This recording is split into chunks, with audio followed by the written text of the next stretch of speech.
Argentina are finally in winners, and it's under a Messi-led, administration. I'm now being joined by Larry Ehosa, a sports analyst. Larry, good afternoon. Welcome to the show. Yeah, good afternoon. It's a pleasure to be here once again. Great. It's good to have you here. What do you make of? Let's start with the final before we talk about the tournament as a whole. The final itself, over the course of 120 minutes before the penalties, you think the better side won on penalties? Yeah, I have to say that. First of all, penalties is very much part of the game. So if it boils down to after 120 minutes, if you are not able to outdo your opponent, then you have to outdo it one of the breakers, which is penalties. And so besides Argentina winning quite convincingly 4-2 on penalties, if you look at the course of 90 minutes and 120 minutes, you cannot begrudge Argentines, for lifting the trophy for the first time in 36 years. What went wrong with the French team? For about 78 minutes, no shot at goal. It looks like it was a total beatdown. The scoreline didn't reflect, what really went on the field of play. It was all Lionel Messi, Argentina as a whole. What went wrong with the French before Mbappe's brilliance? Difficult to say. But we should understand that if you are going to win the World Cup, you're basically playing 7 finals. And the coaches who have won it, like Marcelo Lippi in 2006, did say that you need 7 tactics for the 7 games. And so, you say all these things when you win, right? Because it's always because it worked. Of course, because it worked. So the final, I would say, shocked most of us because looking at the strength in depth of both sides, and you have to give it to the French, who were here 4 years ago and they won quite convincingly against Croatia. And so we would have expected that the French, do the playing, and the Argentines, maybe because of their talisman with in Messi, play the catch-up, but it was the exact opposite. The Argentines showing that they learned a lot from that first game against Saudi Arabia, and they took the game to the French, and before they could even get their balance, they already had their noses in front, cut them off from the midfield so that there's no supply to the attack, forcing the Deschamps to make forced changes in the first half. So you look at it, you can talk about what went wrong for France, but I think it's more about what Scaloni and Argentines did in the final. Scaloni, you mentioned him, great guy. When he came on board, it looked like Mission Impossible, so to speak. But you look at the Argentines from winning the Copa America last year, 36 match unbeaten. It was a shocker that Saudi Arabia was the one that ended that record. Thankfully, they did. They did. So because at least record is preserved. But you look at the way he's handled the team ever since he got on board. He looks like he's the right man for the job. He's gotten Messi playing in a different role. We've seen Messi's brilliance even at national team level. 2014 World Cup, the 15 and 16 Copa America finals where they fell short. But this is just a different side entirely. How do you think Scaloni's imprint, was felt on the team?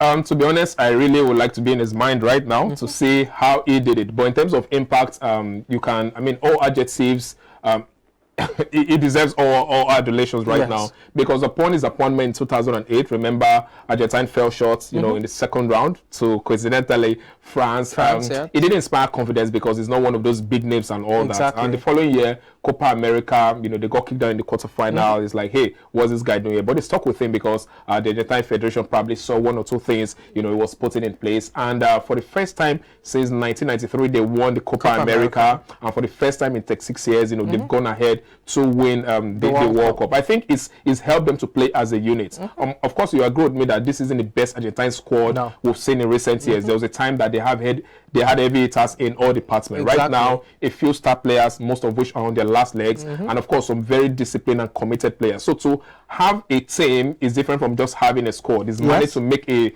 very good team out of a not so great squad, and he's really done well to make them play as a unit, and it's really incredible what Scaloni has done, and he deserves maybe a 10-year extension.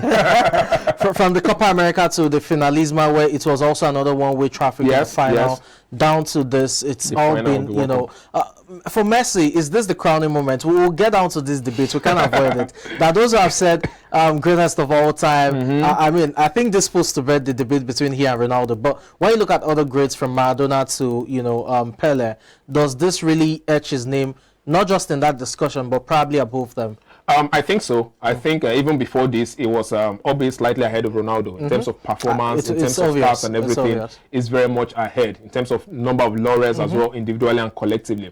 However, the question was, because it wasn't even the greatest Argentine. How can it then be the greatest of all time? Because Diego Maradona, you know, even if he didn't win the Copa America, he won the World Cup for them, something that the Argentines covet a lot. And Pele won 3 World Cups. It was very pivotal in 2, in 1958 and in 1970. And so having done this, I think if you look at his performance, his consistency, his longevity, all right, as well as his individual laurels, 7 Ballon d'Or, maybe 8 loading and all that. You look at his trophy haul, he's just behind, maybe 2 or 3 behind Dani Alves. He's destined to beat that as well.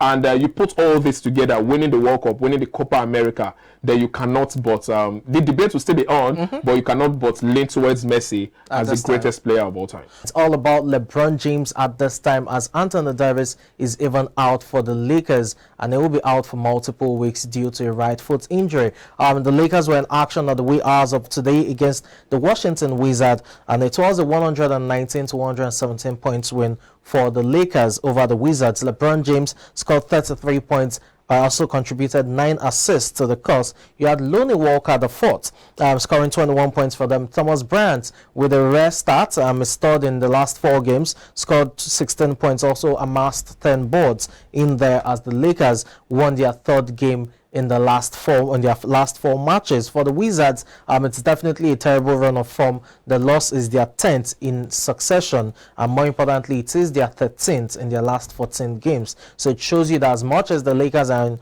ascendancy, the Wizards are retrogressing at this point in time. Brad Beal top scored for them with 29 points. You had Kyle Kuzma, the former Lakers guard, scoring 22 points, and you had Porzingis as well with 21 points. For the Wizards, the loss condemns them to 11 wins and 20 losses to the start of the season, while for the Lakers, there are 13 wins and 16 losses to the start of the season. I think for the Lakers, what's more important is they are just within 2 games of a playoff spot. So it shows you they are doing something good, having started the season with 2 wins and 10 losses. They will next take on the Phoenix Suns on Monday, while for the Washington Wizards, they will take on the Phoenix Suns, but that'll be on Tuesday. Away from that, let's talk about the good defending champions of the NBA. That's the Golden State Warriors. No Steph Curry, no problem for the Warriors, as they ran out 126 to 110 points winners over the Toronto Raptors. Jordan Poole stopped scoring for them with 43 points right there. He was just on fire all night, scoring from all cylinders and all shapes in terms of scoring in basketball. Klay Thompson had 17 points.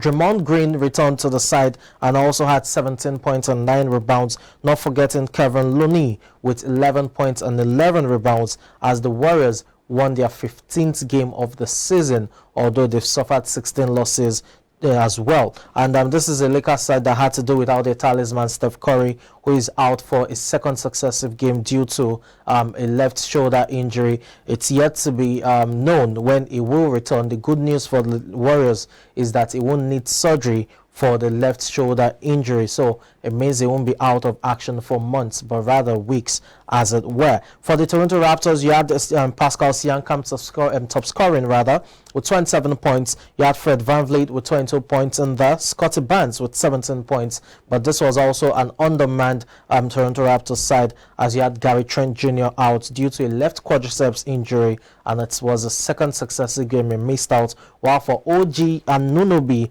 a left hip injury means he has missed the last 4 games for the Raptors. The Raptors are now 13 wins and 17 losses to the start of the season, and the next take on the Philadelphia 76ers on Monday night, while for the Golden State Warriors, they'll be taking on the New York Knicks, and that's on Tuesday night. Let's wrap up basketball discussion now with the Brooklyn Nets. The Brooklyn Nets were in action. It was all about Kevin Durant firing on all cylinders, 43 points. Kyrie Irving contributing 38 points as well, as the Brooklyn Nets ran out 124 to 121 point winners over the Detroit Pistons. And as I said earlier, Durant top scored for them with 43 points. Irving 38 points as well, both players combining for 81 points for the Nets. While for the Detroit Pistons, you had Bojan Bogdanovic with 26 points. Jalen Duren also contributed 11 rebounds to the Pistons' cause. Now the Nets are now 19 wins and 12 losses to the start of the season, firmly on course for a playoff spot.